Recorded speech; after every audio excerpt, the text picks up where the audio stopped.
Hello, and welcome to my YouTube channel, Scary Fact Fiction.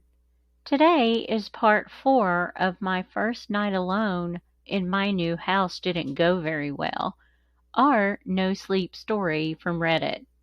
The original poster, the Little Red Fox 326, posted this story over 6 years ago. Grab yourself a cup of your favorite beverage, relax, and let's get started. Things have taken a weird turn. Last night was bad. I'm laying in bed and have been for most of the day. I am 100% emotionally spent at this point. I feel so bad I almost did an update, but I couldn't leave you guys hanging like that. I just want explanations. I'm so tired of not knowing what's happening. I put off talking to Will about everything until we were able to sit down with Steve yesterday afternoon. The general consensus has been that Steve should be present, which I agreed with. So Steve was there to help me tell Will everything. At first, he seriously thought we were trying to pull off some kind of prank on him.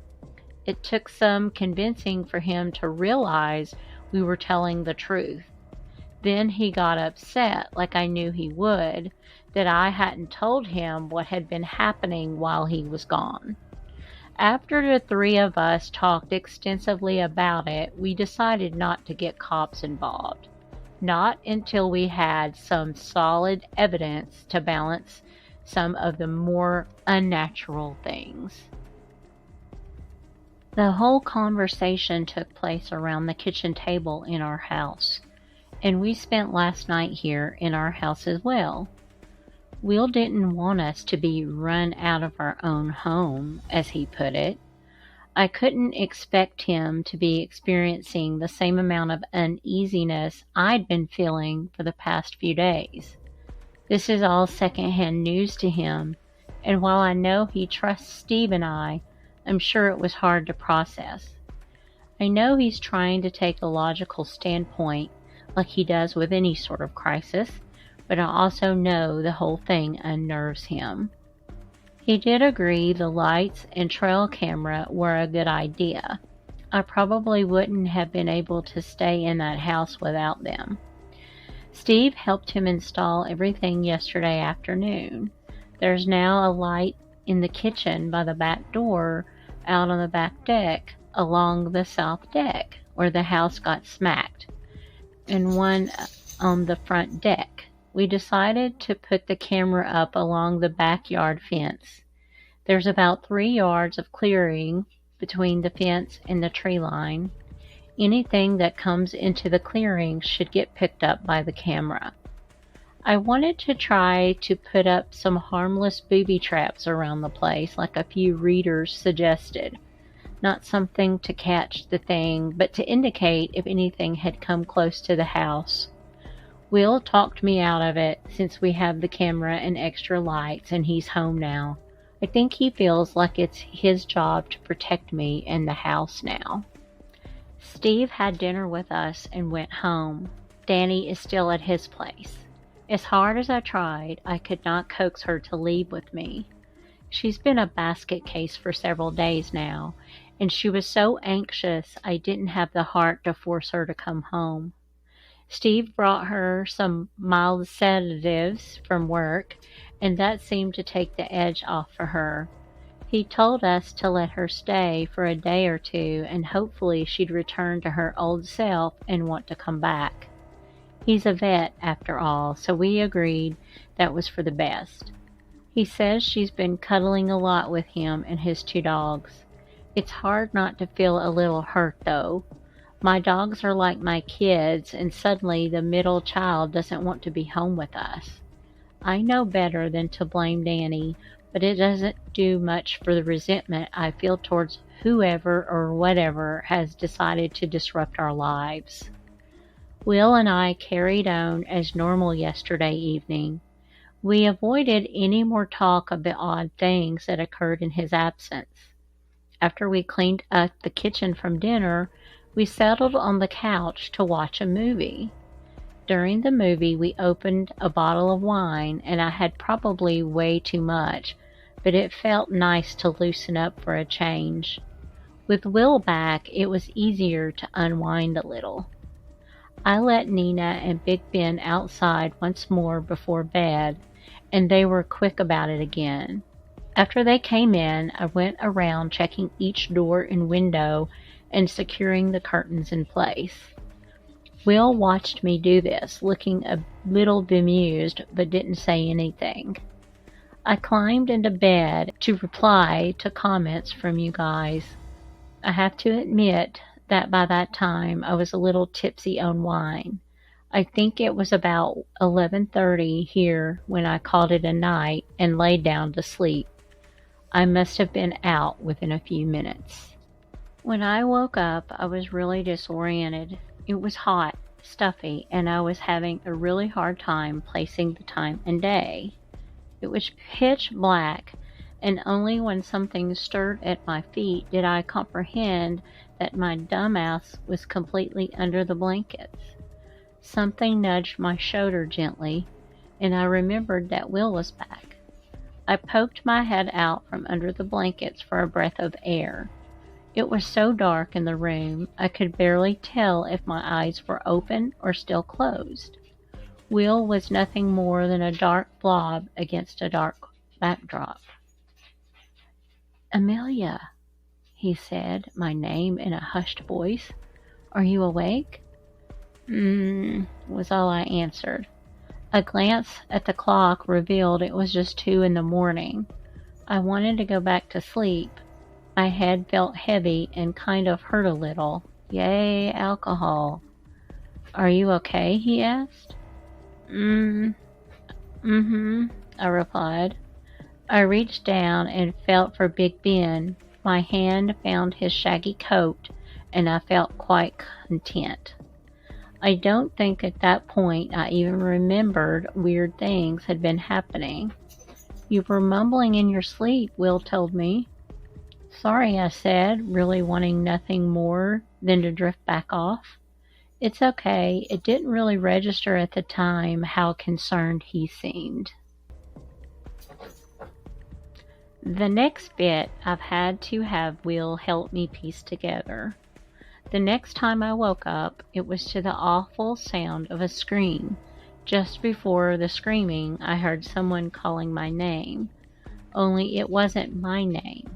I can't really explain it, but it woke me up. I was in an instant state of terror and confusion. A light was blinding me. I remember realizing in shock that the scream was mine, coming from my own mouth. I wasn't in bed or even laying down. I was on the front deck, facing the woods. I had no recollection of having gotten there. I had set off the motion light, so it was hard to see much. Something hit the back of my leg rather hard. I stopped screaming. Now I was just hyperventilating. I glanced down to see Big Ben pawing at my legs and feet, but I felt too scared to move. I don't think I've ever felt more vulnerable in my entire life. I was facing the tree line, even though I couldn't make out much but dark objects in the darkness. I was sure something was moving between trees. Then there was a tug on my shirt. Big Ben had the hem in his mouth, and he was shaking it in his teeth. He seemed almost panicked. Now that I was more fully awake, I didn't need any coaxing to go back inside. I turned to book it back in and ran smack into Will. He looked frightened, and he was carrying the revolver. He quickly slammed the door behind me and locked us all back in. I was shaking all over and just wilted to the floor and started crying. Will sat on the floor with me, making attempts to soothe me, but I couldn't stop sobbing. He kept telling me I had just been dreaming, but I know what happened wasn't normal. I've never sleptwalked before in my life, or had a night terror, but it seemed I just experienced both of those things in the same night. I don't even remember what set me off screaming. Big Ben sat beside us, periodically licking the tears from my face. Will just sat with me while I cried everything out. I don't think he knew what to say. I rarely cry, and here I was bawling my eyes out. I felt very much threatened by this thing, now more than ever. Something caused me to go wandering beyond the safety of the house, unprotected, into the gaping maw of darkness outside. I feel like I lost all control, like my own body betrayed me. Will eventually coaxed me back to the bedroom. I barely remember this, and got me to settle down. Big Ben stretched out on the bed and rested his head on my stomach while I lay there, trying to calm myself. Nina was at the side of the bed looking concerned. She eventually climbed into the bed with me too, curling up in the tiny spot at my feet. Will settled back into bed, and apparently I nodded off pretty quickly. I'm surprised I fell back asleep so fast, but I must have been exhausted. I had another dream, a good one though, the same dream as a few nights ago when that warm, shaggy something was laying across my body. No creepy figure in the doorway this time. When I woke up again, it was daylight. Will was sitting in the bed with his laptop, and Ben hadn't moved from my side. After I woke up a little, I asked Will to tell me everything that happened. He told me I kept mumbling nonsense in my sleep, and it woke him up a few times. The first time was the time I remember. Then it happened twice more. He couldn't really figure out what I was saying, and most of it made no sense. But he did say there were a few things that he could distinguish. First, I kept saying, "Don't, don't, don't." This was when he woke me up, but I have no memory of sleep talking. Then I asked him, still in my sleep, if the door was locked. At one point, I'd said something like, "Not me," or "It's not me," and then I called for my grandma. Then he said that he woke up abruptly a while later because he thought he had heard me gasp or sigh loudly. It was hard for him to know for sure because he had been sound asleep. He had reached over to check on me and found empty space in the bed. It freaked him out pretty bad, not only because I wasn't in the bed, but also because that meant the source of the sound probably hadn't been me. But the biggest concern was the fact that I was missing. He had taken the revolver off the nightstand because something felt really off to him, his words. As he checked the bathroom for me, he realized Big Ben wasn't around anymore either, and that the front door was ajar. He was headed to the living room to look for me when I screamed. He said that even though he knew it had to be me screaming, it didn't sound quite like me, that there was a primal quality to it that scared him senseless. He said he felt a terrible sense of dread and panic when he saw that I was outside, and at first he thought Big Ben was biting me, and then he realized he appeared to be trying to keep me from wandering further outside. I felt like I was sick after hearing his version of events. It was like this was the proof I needed to confirm it can't be human, whatever is doing this. I know dreams and sleepwalking, talking, even night terrors aren't proof of anything supernatural, but what I felt on the deck last night gives me a gut feeling at this point. I've learned to trust those feelings. We called Steve and let him know what happened. He said before bed he thought he heard something walking the perimeter of his house. Around the time I had wandered outside, one of his cats ran around his legs and hid under the bed, waking him up. He heard screaming not long after, but in his half-asleep state had convinced himself he imagined it. His dogs were restless all night. and a few times his older cat looked at the window and hissed. Then I called my parents. Without letting on that things are as bad as they are, I convinced my mother to put me in touch with a distant relative who at least used to be a Cheyenne medicine man. If he can't help, he might know who can. I'll update if I hear anything from him. We checked the camera, by the way. It picked up a random deer grazing at the edge of the trees, 2 squirrels fighting, and that's it. So I feel pretty terrible right now. The cross that is thankfully still secure around my neck has me thinking about my grandma. She would have known what to do. Of that, I'm sure. Grandma used to tell stories about spirits, both good and not so good. Now I'm wishing I remember better what tricks she used to keep the bad ones out and the good ones close by. Edit. I had to do a lot of pleading, but Will agreed we could stay in a hotel for one night. We're in a nice little place in Denver right now. Don't worry, it's a place where we were able to bring Big Ben and Nina with us.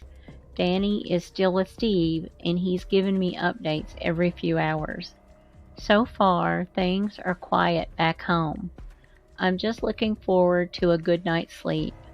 Hopefully getting rested up will help me face this situation head-on come tomorrow. I'm going to try to reply to as many of you as possible before I head to bed. You guys have been awesome, and I will update again when we are back home. Edit. We're back in the house. New update has been posted. So this is part 4 of the R No Sleep Reddit post. My first night alone in my new house didn't go so well. What do you think? Please leave your opinions in the comments below. Part 5 will be coming soon. I hope you find my content interesting enough to subscribe to my channel, post comments to share your thoughts, and enable that notification bell. Also, it would mean the world to me if you click that like button. Thank you all, and good night.